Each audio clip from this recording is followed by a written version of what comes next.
At times, I look to see who's looking in.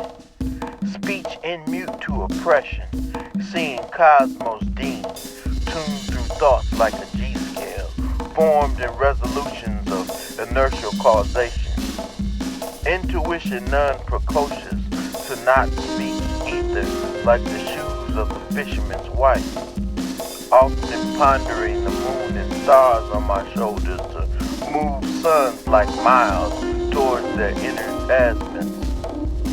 So I cannot ever deny the canon of the Church of St. John, where monk's dream became a Thebian, yet Spirilian, returning again unto the nothingness of the now, infinite, empty, embracing a love supreme.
Welcome to the 16th note. Ether Bleu, how you feel? I feel good, you know. This is my space that I create in, you know. I was able to build this up over time. It's not much, it's real humble, but you know, it's where the magic happens, you know. And matter of fact, I was just about to create something from the hip. And you know, music as an idea is an endless creative journey, you know. And I've discovered that when I embraced upon the music, you know, I've been influenced by a lot of the greats, you know, Thelonious Monk, Herbie Hancock, John Coltrane, Miles Davis, Max Roach, Art Blakey, Lee Morgan, Miles Davis, I think I said Miles Davis, Sonny Rollins, uh, Pharoah Sanders, Sun Ra, Farouk Z. Bay, Skeeter Shelton, Kenny Green, Michael Carey. You know, a lot of local, Marcus Belgrade. They've inspired me. I won't say that I try to play like them or anything like that, because none of them really taught me. I just been inspired by them. And I'm both an acoustic musician as well as a digital composer. And so, you know, that's how I get down. See what I can make with this. This is the track I did earlier. I'm gonna do another one though. I'm gonna open up another file and create with that. What type of mood are you in today? I'm in a very relaxed and excited mood, you know, at the same time.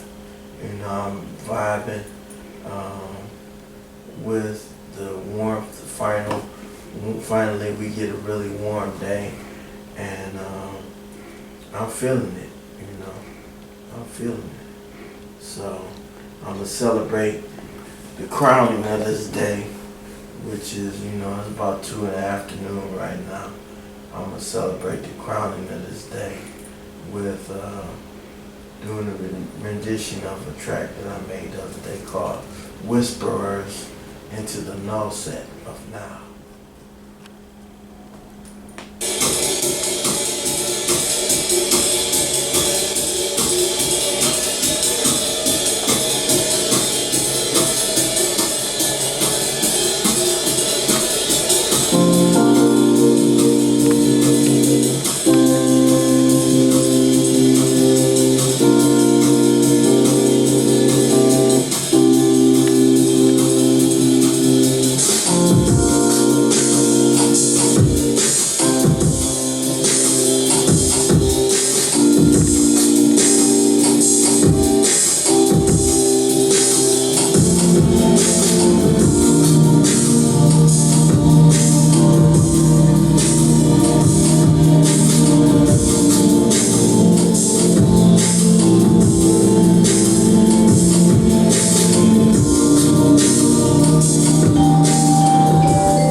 The world is unresting, urging humanity to take up arms, defend their freedom.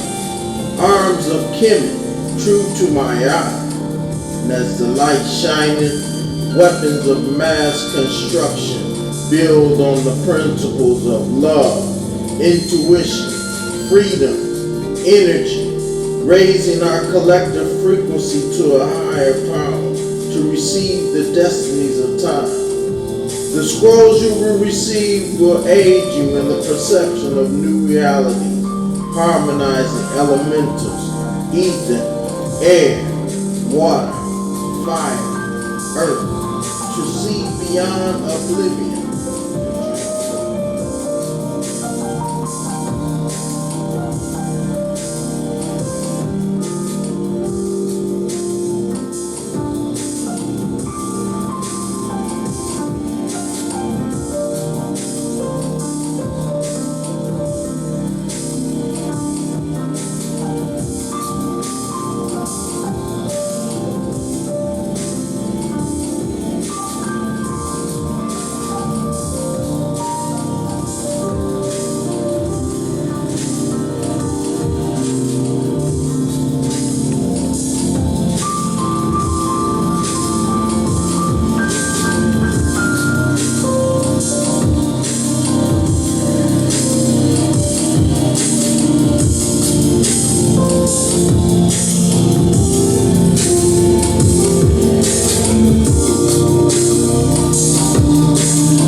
That was awesome. Thank you. And what was the title of that track?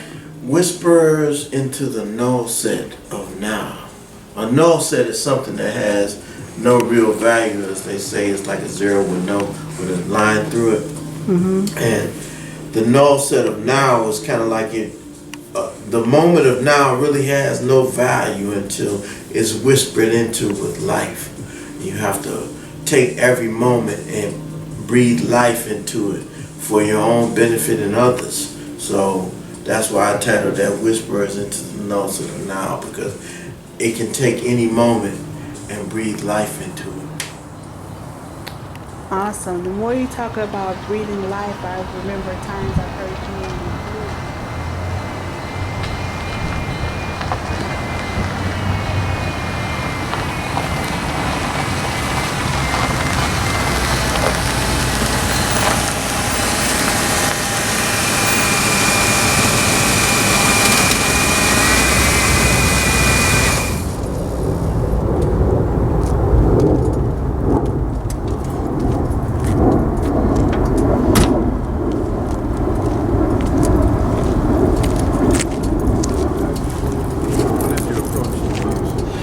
Like when you sit down in the studio to play, do you already have an idea in mind what you want to do, or? No, it's all improvisational. The whole process. I'm an explorer, and I use some software programs, and I take loops and put loops together to make an original track, and then I improvise over top of that. A lot of them are hip-hop beats. It could be country music beats. It could be jazz beats. It could be R&B beats, and I improvise over top of them with my own key of music, key of chord syncopation and improvisational exploration, and I just pour my emotion into the music for, you know, what I need, because this is my therapy, this is my healing, this is what I do every day when I come home from work, or if I had a good day or a bad day or whatever. I like to express it at the end of the day with a song or something, and I put it in music, and sometimes I share it with the world. I might go live on Facebook or something just for GP, just for anybody else out there who might want or need to hear it. You know, I don't necessarily be looking for, you know, views or likes, but I just do it so in case somebody else enjoys it as well, they'll be able to listen to it and have a good time with it, because I think it's therapeutic.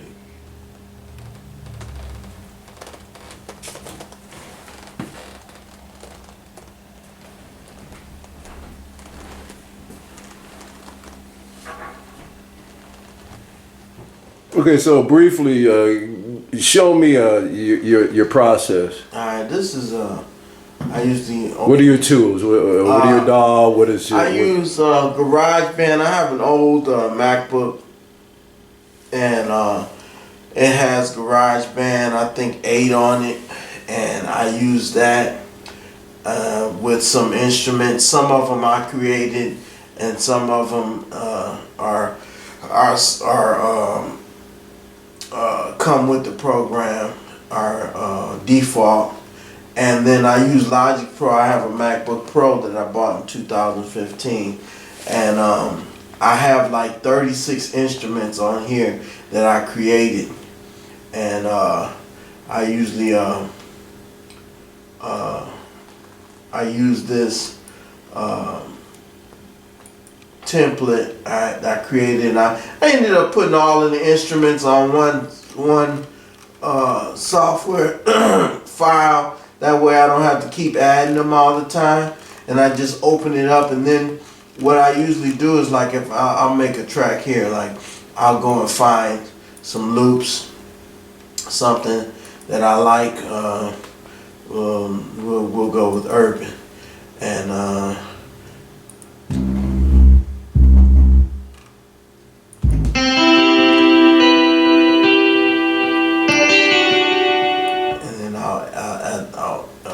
add stuff to it and build it from there.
Ether Bleu. Yeah.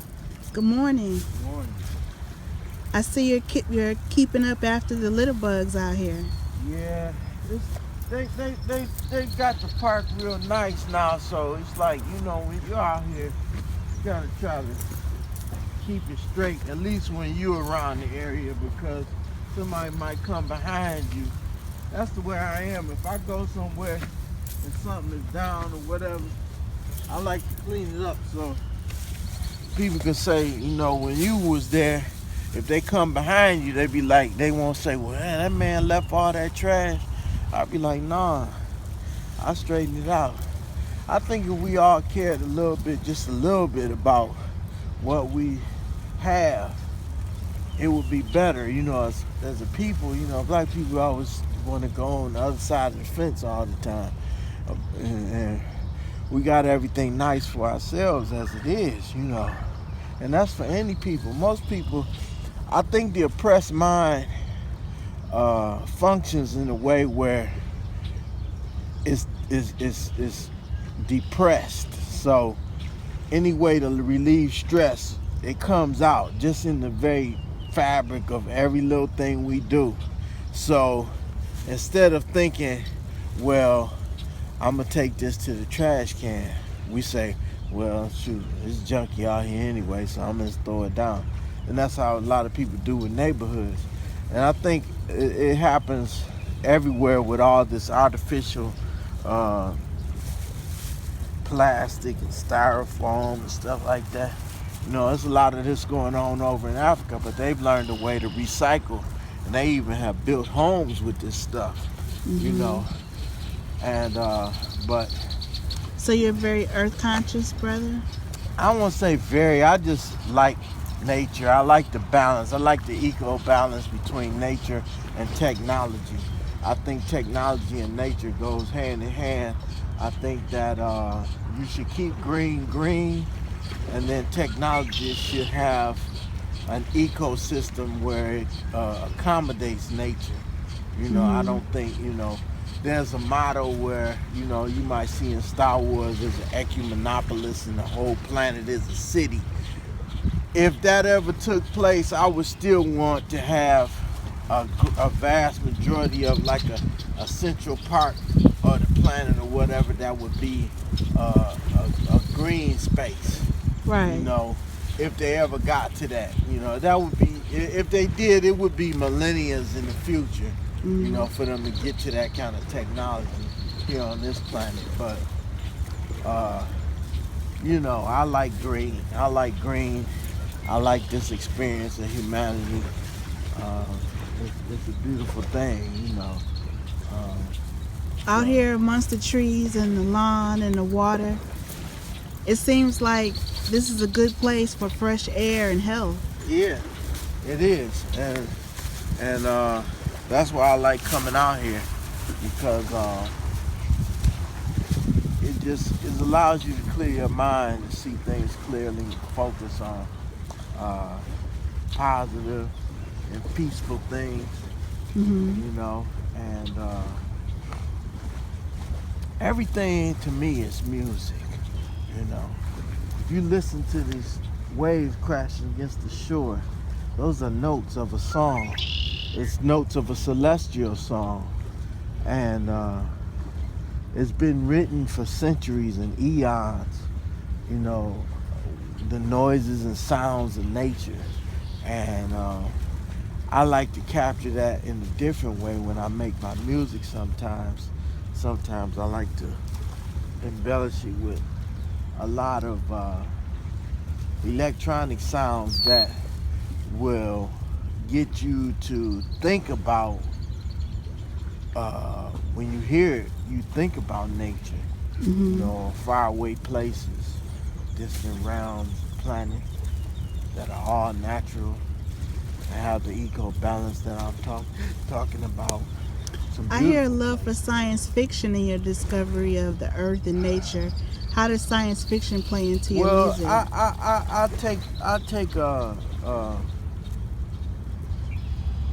I take in some instances I take offense to that term science fiction, because everything is real somewhere. If somebody perceived it in their mind, it's a reality somewhere. And in your mind are many worlds of realities and times and spaces that actually exist. When you dream, that's a real place. It's not just, some people say, oh, it's just your mind working out issues you got going on, something in the day. No, that's a reality somewhere. And when you go in your dream, you travel to parallel universes and different worlds and realms, and you work out stuff for that dimension of time and space. And so everything's real. This is somebody's dream, you know. So we living in somebody else's dream. We may be in somebody's head right now, you know, living out a dream. But everything's real, and I do love the sci-fi, you know, and stuff like that, because it expands the mind to think beyond what you do know, you know. And at one point, when to a child, you know, when the child comes out into a world like this, this is all science fiction to them because they never seen it before. You know, they look at these birds and trees and stuff and all this life. They've been in their mama's womb for all that time. So when they come out and they see all this, they're like, whoa, I dreamed about this. This is awesome, you know, and they have a ball. You know, if we can maintain the innocence of a child in everything we do, even when we have our little, you know, tiffs or whatever, spats or whatever with different people or what have you, if we can maintain the innocence of a child and go to a resolve, you know, things would be greater, things would be better. You'd be able to enjoy life a lot more. Thank you.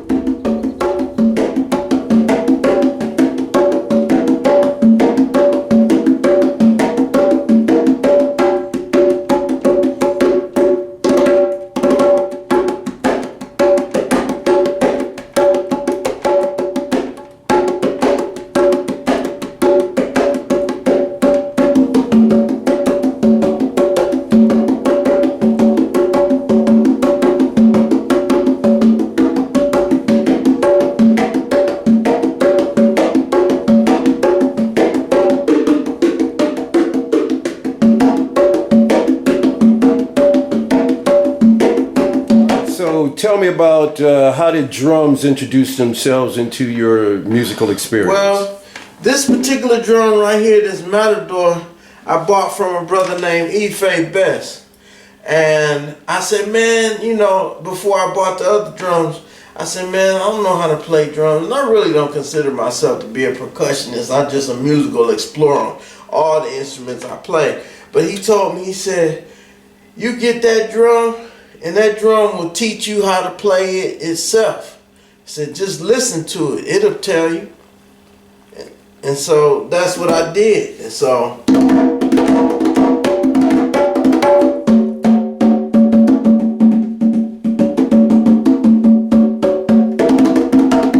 an abstract musician, you just paint with sound.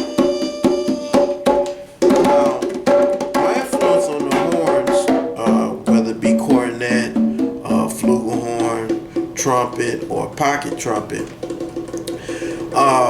Primarily it's Miles Davis's sound. That's why I use the mute. This is a rhombicated mute. It's beat up, but that's from the many gigs or whatever that I've done with it, poetry spots and whatnot. I started out playing trumpet. I used to do an air band with my poetry. You know, I used to read a poem and I used to be like doo doo dee doo dee doo doo dee, and I said, you know, I want to play a trumpet for real. So basically what I did is I went to the pawn shop and I found a trumpet and I bought one and I just started teaching myself how to play.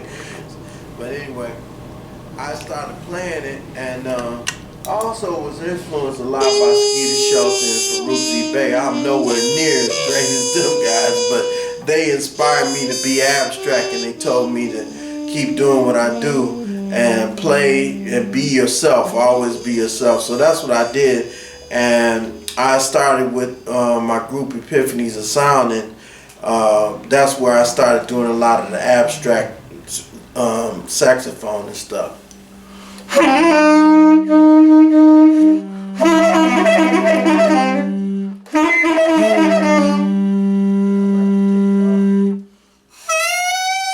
My conch shell. It's my mother's conch shell. She used to have at the house. I got her just before she passed, and I use this a lot in my openings, sometimes with some of my songs and tracks and whatnot, my abstract tracks. One of my other personas, and this is I didn't know I could play it, you know, and it kind of brings me into the spirit, you know, so that's what I use it for.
care, I haven't read it yet. I thought you said you was reading the anthology of rap.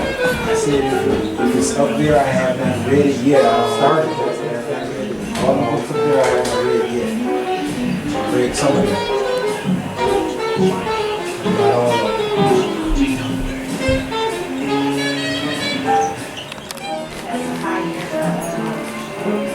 Visitation. So she not even here. Not one. Yeah, no, they have me sharing like I saw her.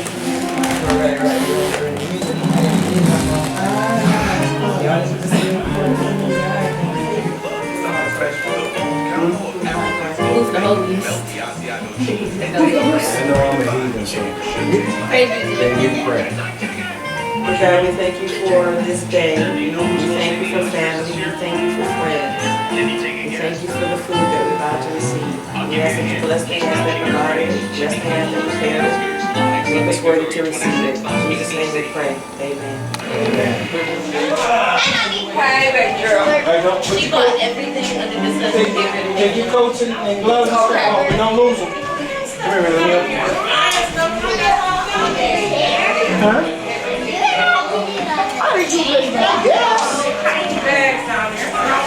I guess. Larry, let me have your coat. Grab it, have me. Dang, Put it all together. We'll put it over here. So when you go, you know right where it is.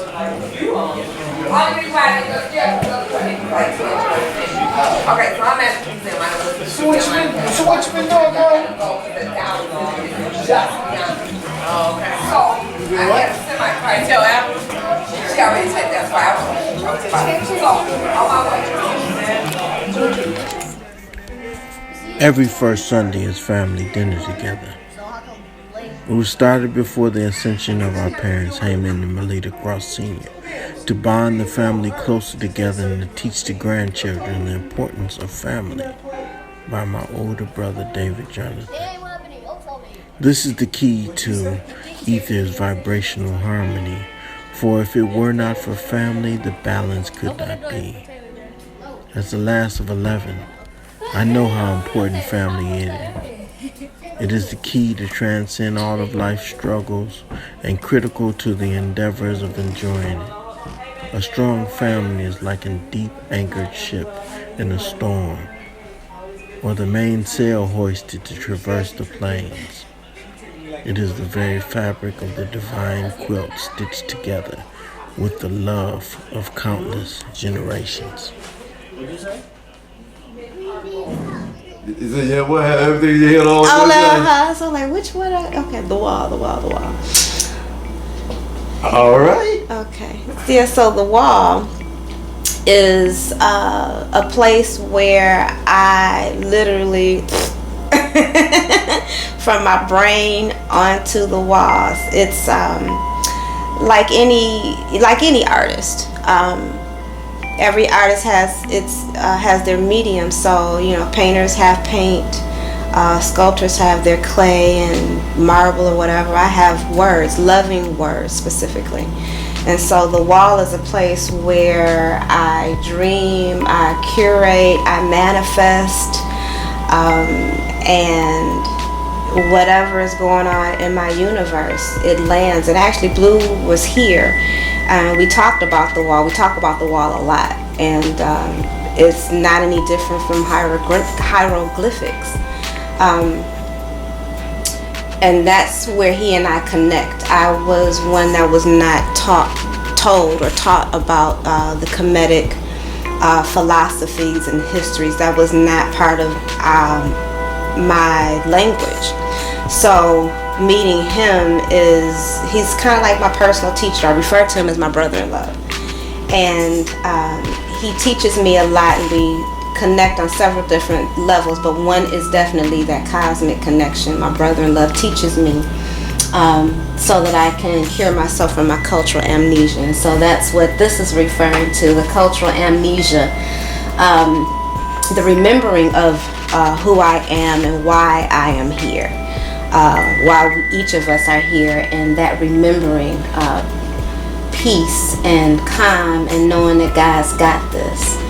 And that's where that ascension comes in. What he brings here to the house very often, more than once, actually a few weeks ago, bringing his music and his art and his wisdom. He's, a counselor. He's a teacher. He's a friend. He's a spiritual support. And he comes and he calibrates the house when he comes. Last time he came, brought all his equipment and just played. I sat on the floor letting those sounds, that music go. I sat on the floor bare ass on the floor, and then just let the vibrations just go right, from my root up to my head. And Jefferson, pen and paper in my hand.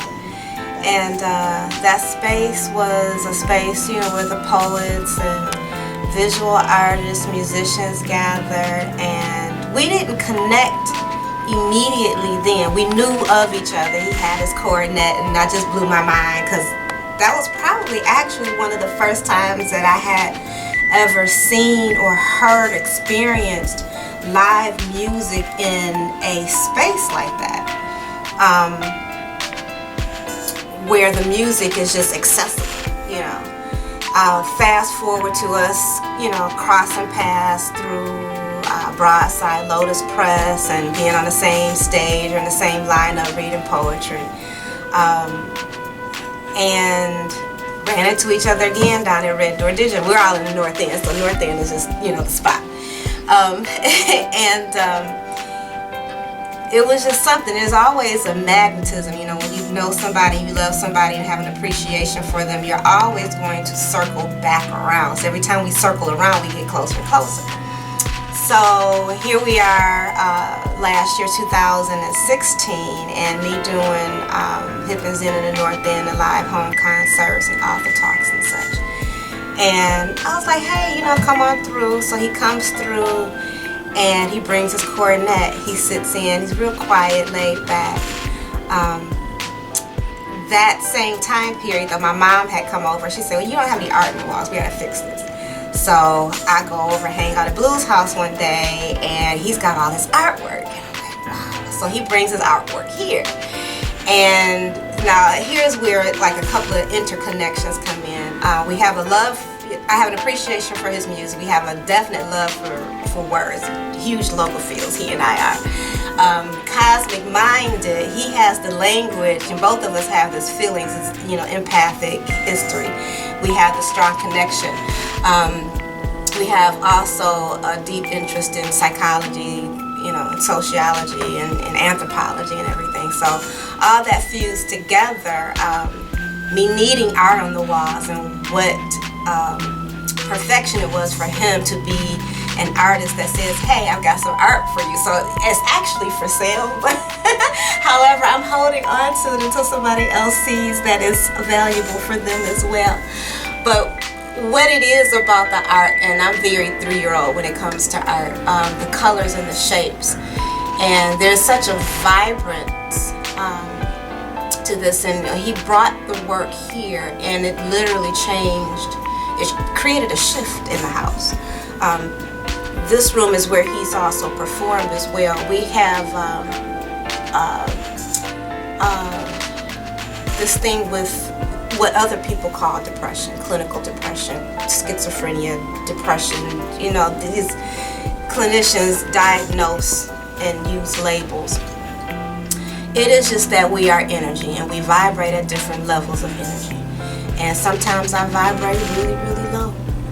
And so when I do, this is where I come, and I emerge from that depression, those seas of darkness. When I come and I sit, and I know it sounds all spacey and woo, but I mean, I'm literally serious.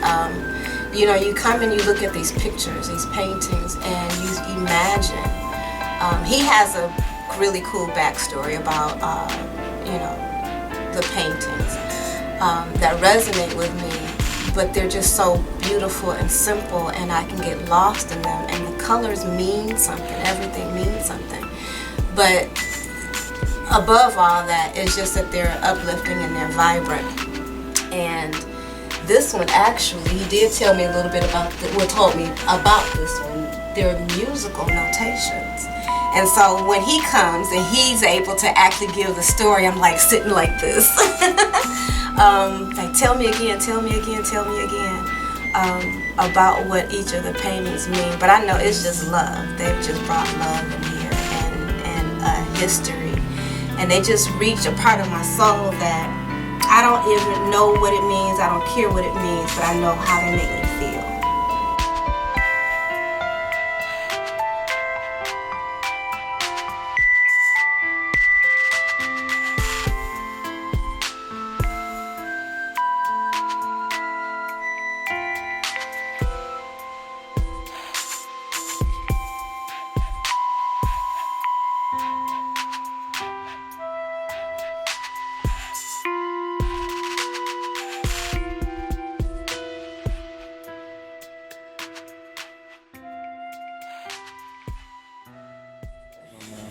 Oh, okay. My name is Katrina Muhammad, and I've known Bleu. Let me see. Okay, I first met Bleu at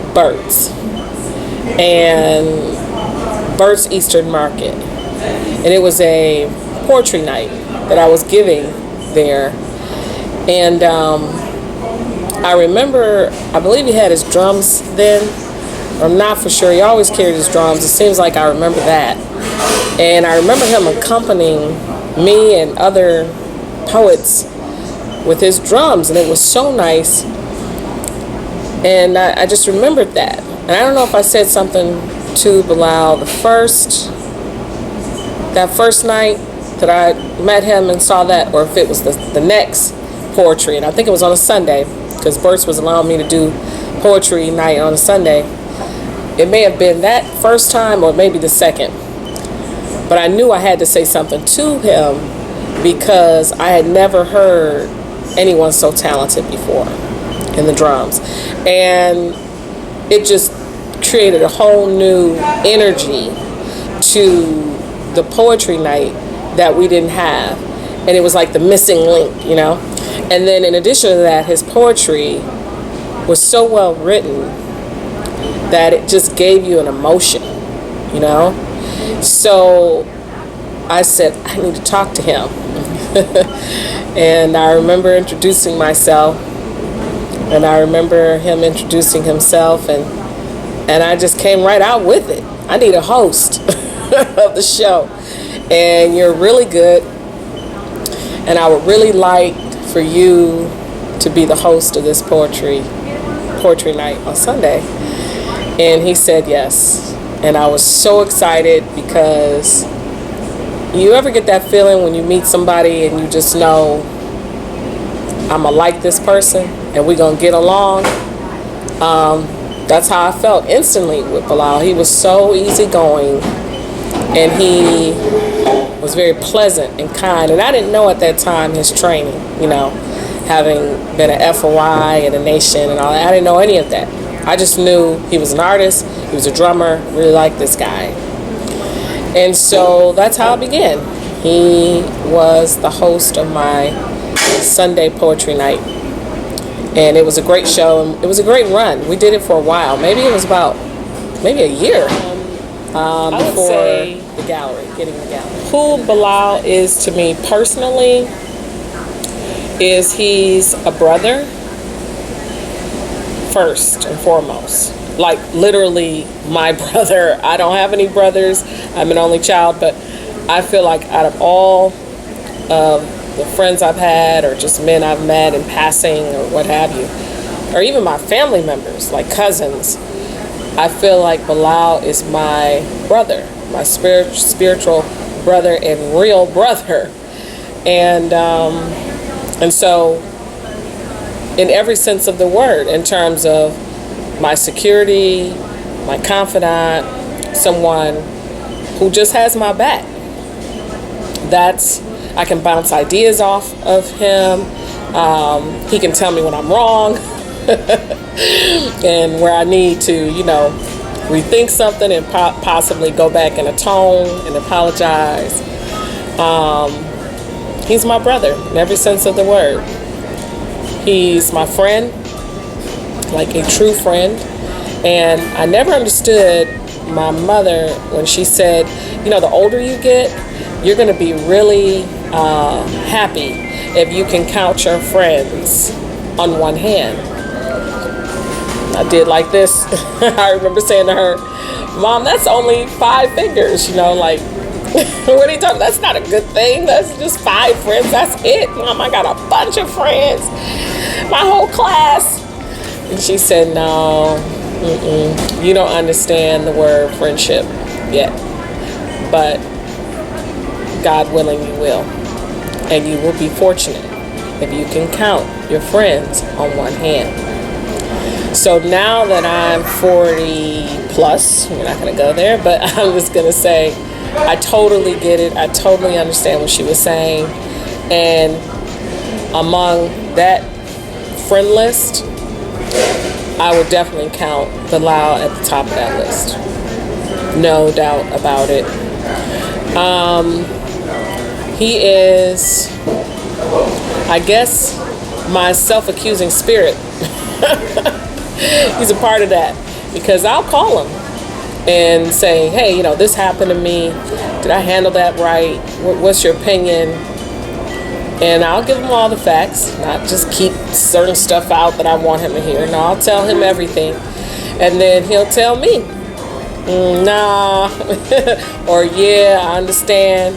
Because I think it is something that you long for, that you look for in a person, period, is to be understood, to be around people that understand you. And he understands me. He gets it.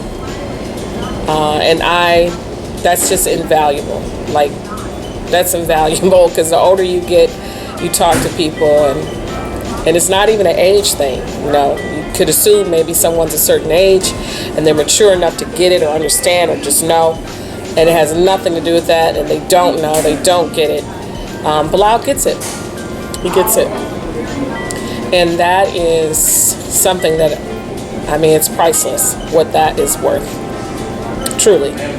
So that's what I would say what he is to me. Now, his character, I would say he's funny. I would say he's savvy and smart, very smart. In fact, I don't know if I know anyone as smart as Bleu other than maybe my dad. I'm talking about men.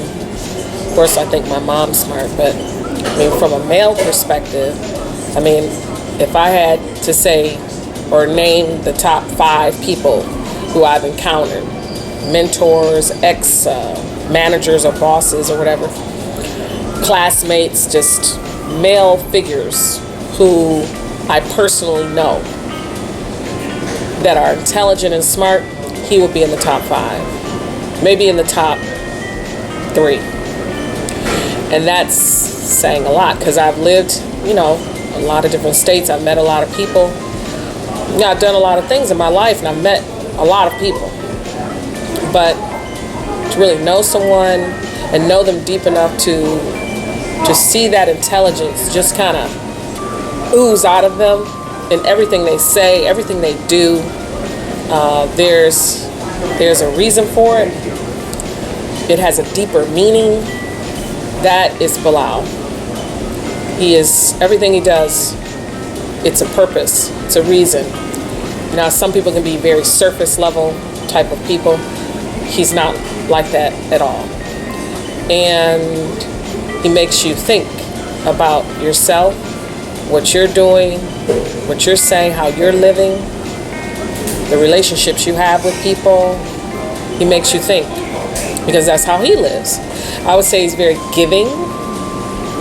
And when I say giving, I'm talking about charitable, helping a lot of people.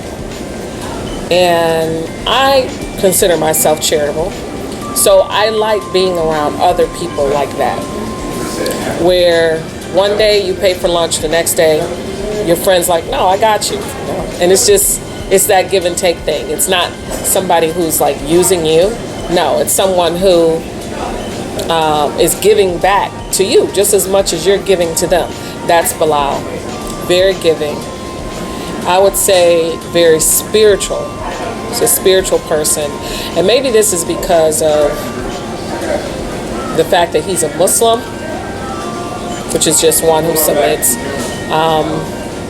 But spiritual in the sense of the word, when he talks to you in his conversation, it is really surrounded about Allah and just the internal person connecting with the God. It's just, even his poetry is very spiritual.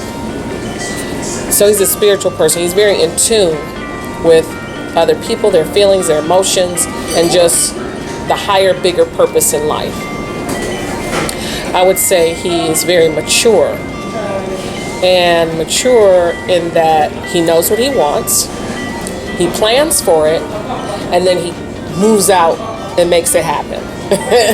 And that's maturity. Some people, they don't have that. When they get however old and they don't have that. They can't do that. They don't have it. And he knows how to do that. That takes a certain level of maturity, persistence, determined type of character about yourself. I would say he's very strong in that, in himself and who he is, what he wants in life, and just his role as a man, just understanding manhood and his role as a man. He's very strong in that. And I would say, I don't know if I said funny or humorous, but I have to, if I did, I have to repeat that, because I laugh with him like all the time. We laugh and joke and play, and I really appreciate that. And then I would say, in addition to being an intellectual, oh, of course, how can I forget this? Artistic. When anyone who knows Bleu knows that he's an artist. He's a very good artist. And if you've ever been in his personal space, like his home, I mean, from the ceiling to the floor, right to left, there's art everywhere.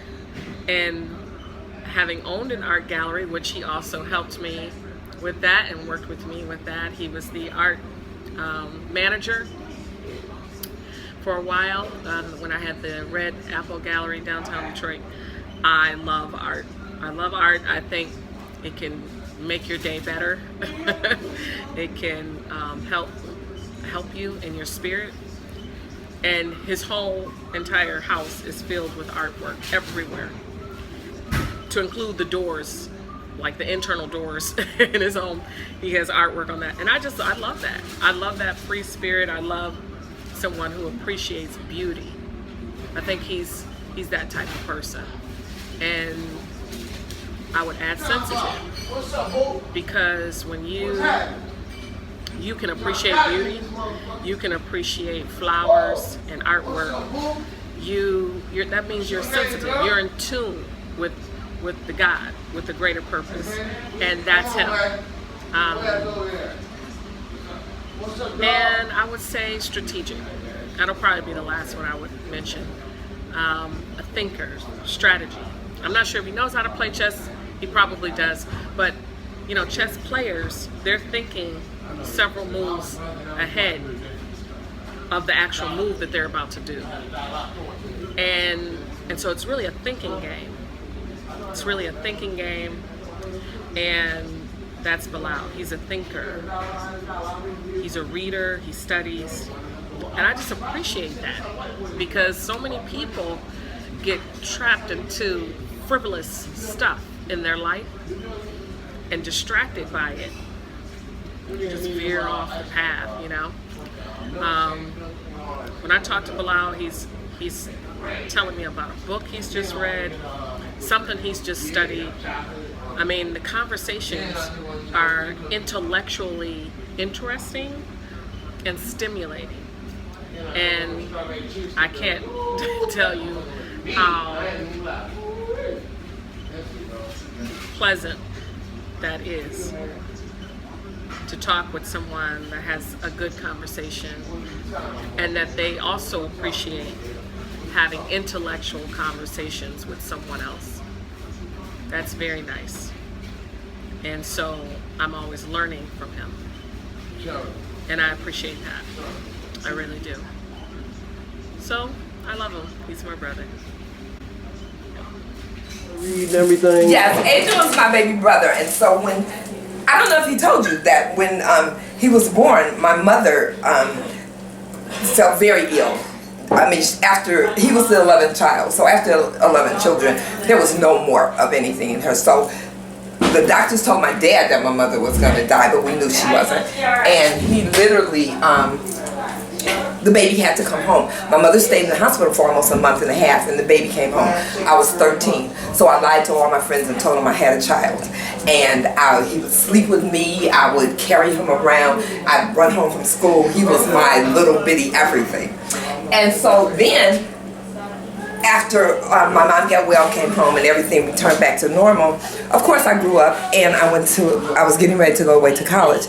But before I went to college, he would always ask me to read. Read me a story, read me a story. I was like, oh boy, you drive me crazy.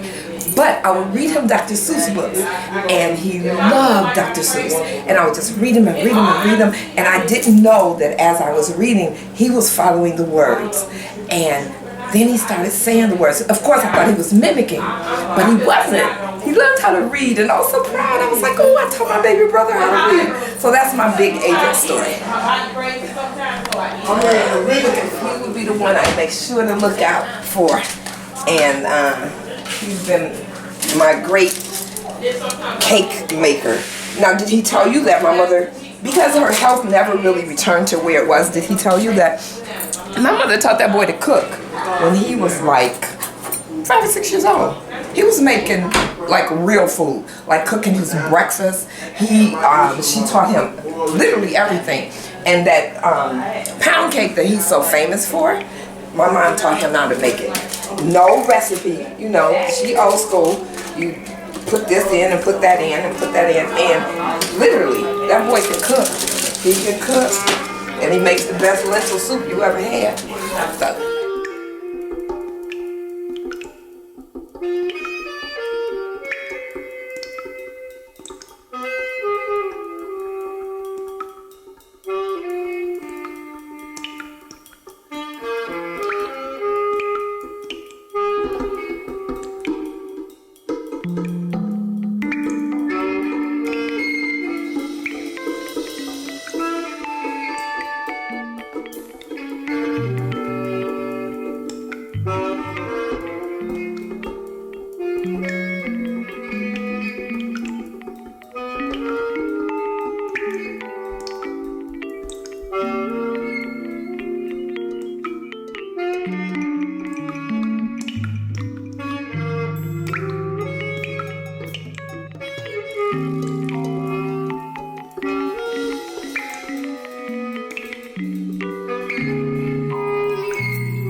I am perfected by my imperfections, for one does not attain to perfection by being perfect.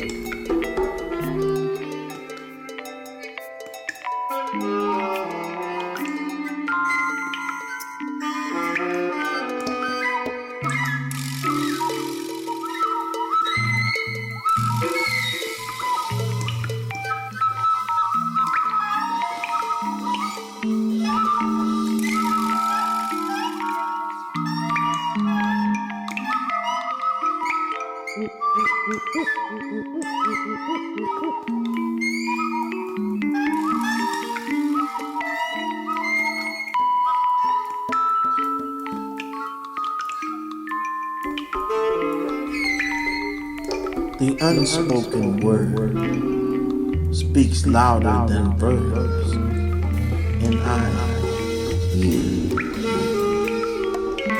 Fear exists in the realm of our yesterdays, but the present perfect is ever present per effect. And we speak the vibe in our truth, drunk off of the liquid love of our youth. String theology plays on one accord as the parallels intersect. Perpetual, spiritual, transcending the paradox, I say, I love you, and we feel it, mutual, all across the realms.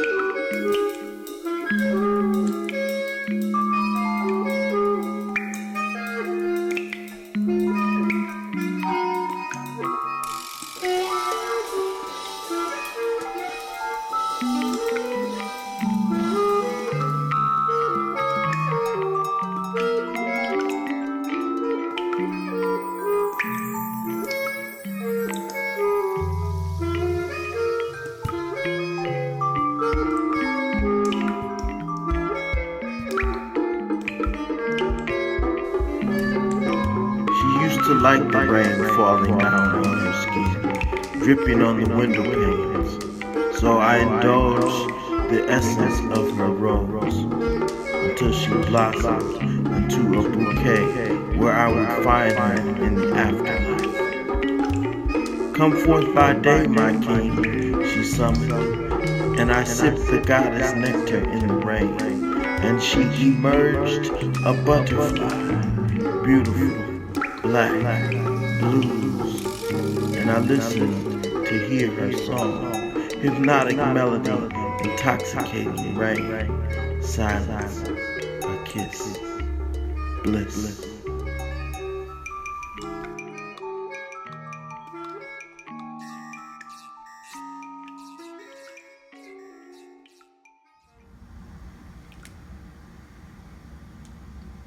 The spoken word is the true power of persona, and the written word is the true spirit of what is spoken. Now, words have power, especially when you spell them.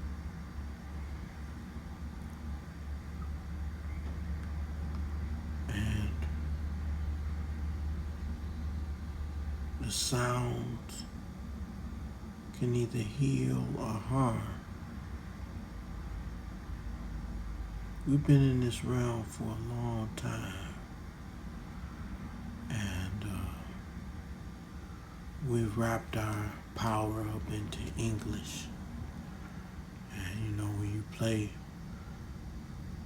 pool, and we know all about that game, you put English on the ball so it can bend and curve and knock the other balls in the pocket. And the last ball to get knocked in is the 8 ball, which is the black cue ball, actually. And you know, when it comes to race relations and public relations and spiritual relations in this realm and in this country, you know, not too many people talk about mental challenges relative to spirituality And there's a cosmic veil across the world that keeps us wrapped up in our humanity, you know. And it's all about emotions and feelings, and people react to emotions, and they react based off of what they feel or how somebody made them feel. There's those that have empathy who can understand how you feel and actually feel how you feel. But emotion being energy and motion has to be controlled. It can't be wild energy and motion. It can't be wild energy and motion because that leads to chaos. Chaos is a good thing when you're creating because you can take a lot of things and put them all together and form a whole or form some kind of order out of it. That was how things started. But chaos is not good when you already have some type of order to things. And, you know, poetry is unlimited and it is limited. You know, the spoken word, thoughts transcribed into words, abstracted into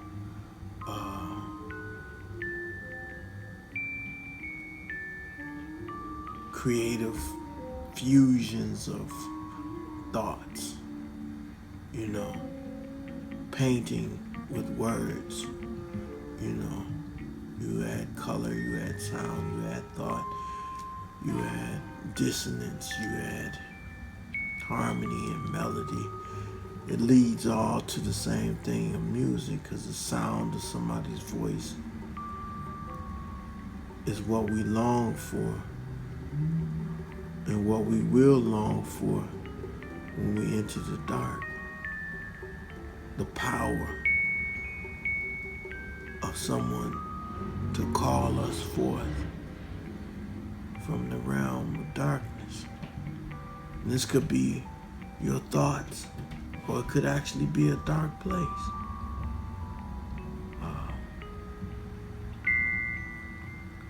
I know I'm a celestial being. I know when I return, I will return to the heavenly host. I know that for the fact. And being a celestial being, experiencing humanity is rough because you have to embrace human emotion. And human emotion is a chaos. It's a cacophony of all the types of energies that swirl around in synapses and neuronic firings in the brain. And if you could symphonize all of that in an instrument, everybody needs to pick up an instrument so that we could play the orchestra of human harmony. If everybody picked up an instrument, if everybody wrote poems, if everybody painted on canvases, at some point in their life and contributed to the continuum of the peace spirit that's in music, art, and poetry, everybody would be happy. What I want to talk about is how I feel about women and why it's so important. You know, this is my requiem for a rose, if you will. Don't mean to be cliche, but this is my requirement for how I feel about it. I think it is a divine tragedy when men disrespect, abuse women and use them and kill them, rape them, what all this stuff. It's a divine tragedy, you know. Here it is, the portals, those who possess the portals of the holiest of holies, where all beings come into this realm from other realms to experience humanity. And the only thing I can think of that men that do that are, they're beasts. And I won't even disrespect the beast, because the beast respects their female for the most part. You know, there are exceptions of things that happen, but they know the importance.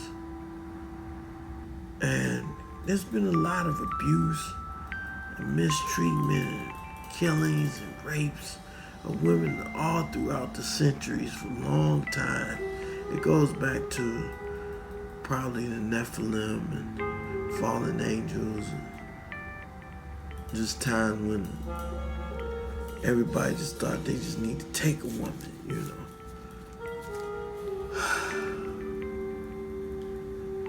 I think if we respected women with the due respect that they deserve and have earned by God, you know. And a lot of people say, well, you know, God allows these things to happen. It's like, no. He gives everybody free will. So, people that want to harm women or whatever, they have free will to do that, but there's laws set up and consequences, whether they pay for it here or anywhere else. They will pay for it. And, you know, I think they are special, key ingredients to the fabric of the reality of this realm. I can't say it enough, you know. I've always had high regards when I was in my right mind, you know, for women. Yeah, the male ego gets in the way sometimes, and me, even with inanimate objects that have a female persona, I may fall off the wagon, and that's what we got to get. Even when we talking about something, it doesn't do what we want, whether it's technology or whatever, and we rattle off and use the B word or whatever. We need to learn how to even not do that. It's so important, because it goes back what I was saying about words. You speak it, it becomes that. Until we hold in high regard a female dog,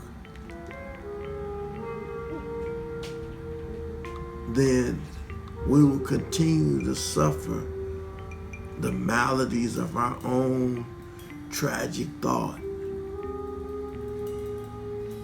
and denying ourselves the blessings of the Most High, the gift of woman that was given to us as men. We need to respect her, protect her, and lift her up so high. And we'll never see the end of the blessings of the Most High. The treasures we store is in the heaven of her heart. The treasures we store up should be in the heaven of her heart, so that she can give birth to the reality, the new reality of man here, now, and forevermore, all across the realms and the parallels, so we can transcend the paradox into paradise, and it will reverberate Not like dominoes falling, but like dominoes standing back up again in unison and connecting and uniting, creating a paradise across the realm. Otherwise, it's just a shuffle game of karmic debt that just shuffles all around from one person to another. Somebody does evil, another person does evil, and they die or whatever, get killed or whatever, and then it shuffles. It's a shuffle game, a shell game of dimensions. You know, we don't need to do that anymore. We need to pass the peace all throughout the omniverse so that the true balance of the force will come.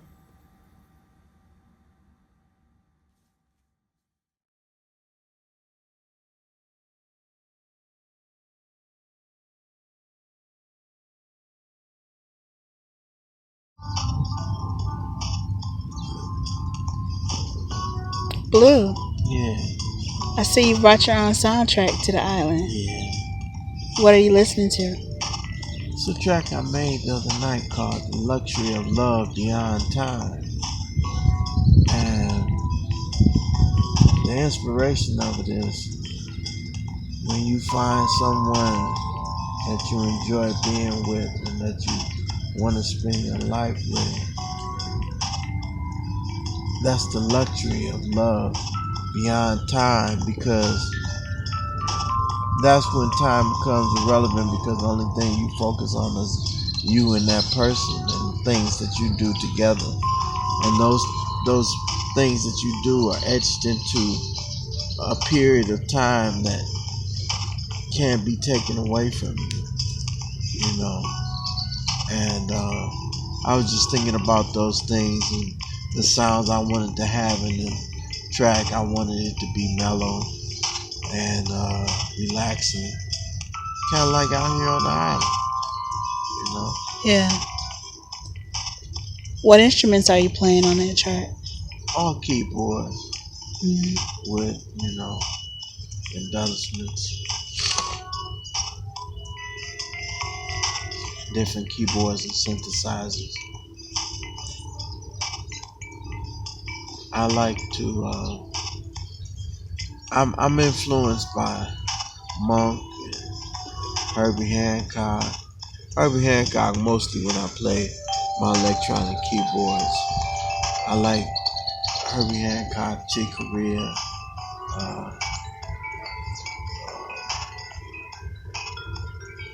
then the Vibes, Lionel Hampton.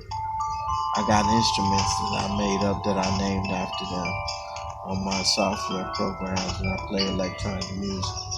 I consider myself a digital composer. You know, something new that I don't know if anybody's ever coined that phrase, but this is something that I do because it's when you have musical talent, musicianship with instruments and whatnot, and you take what's given in the software programs and you embellish it with your musical acumen, you know. Whether it be a drum track or a synth riff or something like that, you put it together and embellish it with your own accents of improvisation. You know? Sounds good. Hi. Well, Ether Blue's friend has come to visit us again.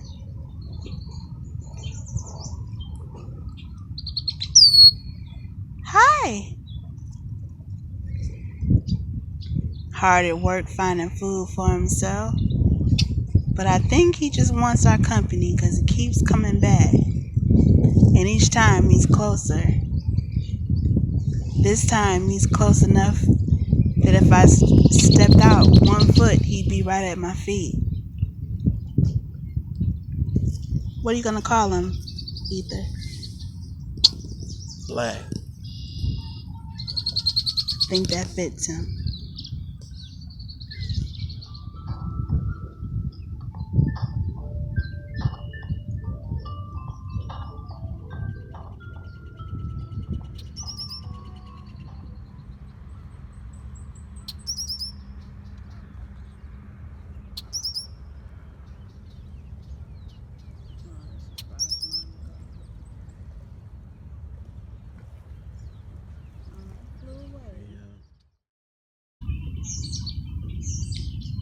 So what do you get when you come out to the water in a park like this? What does it do for you?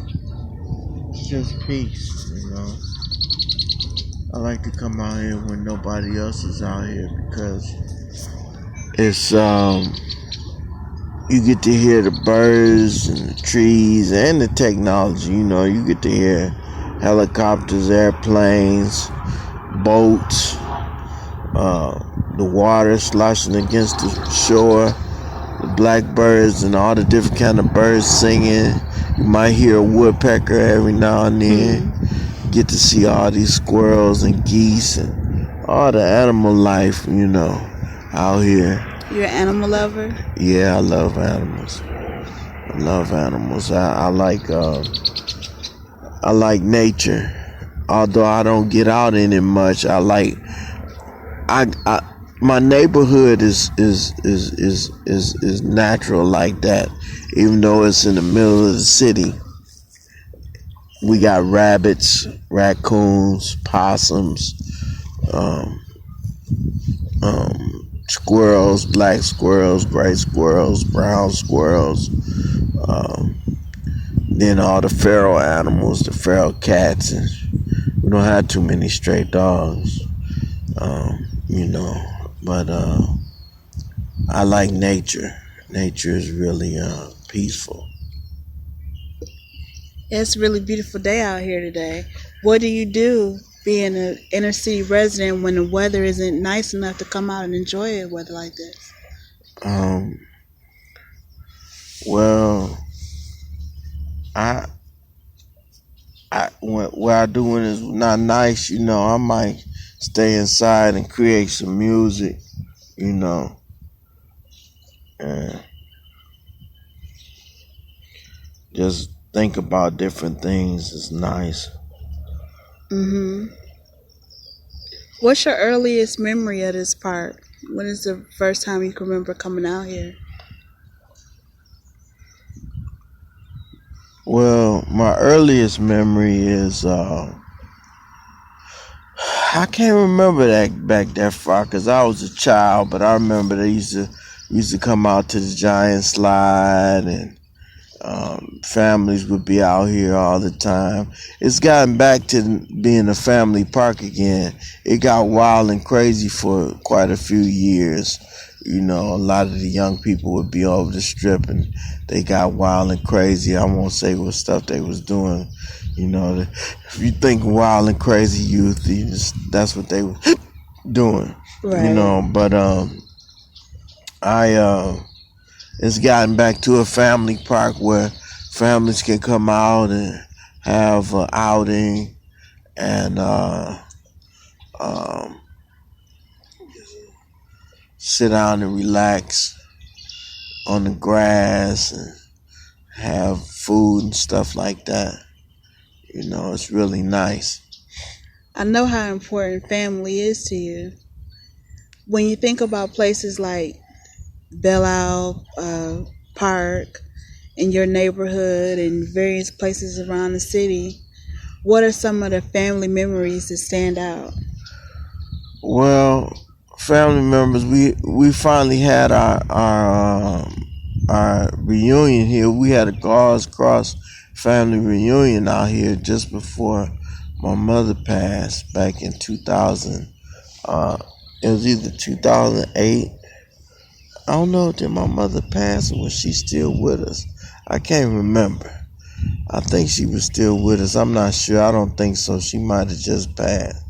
But I can't remember. But it was really nice having family out here and whatnot. And I just like to come out here to meditate and, you know, get my head together. Think about the future of what next move I'm going to make. And really just to think about nothing sometimes. Just to sit back and relax. It's a beautiful place to be to relax and meditate. Yeah. Thank you.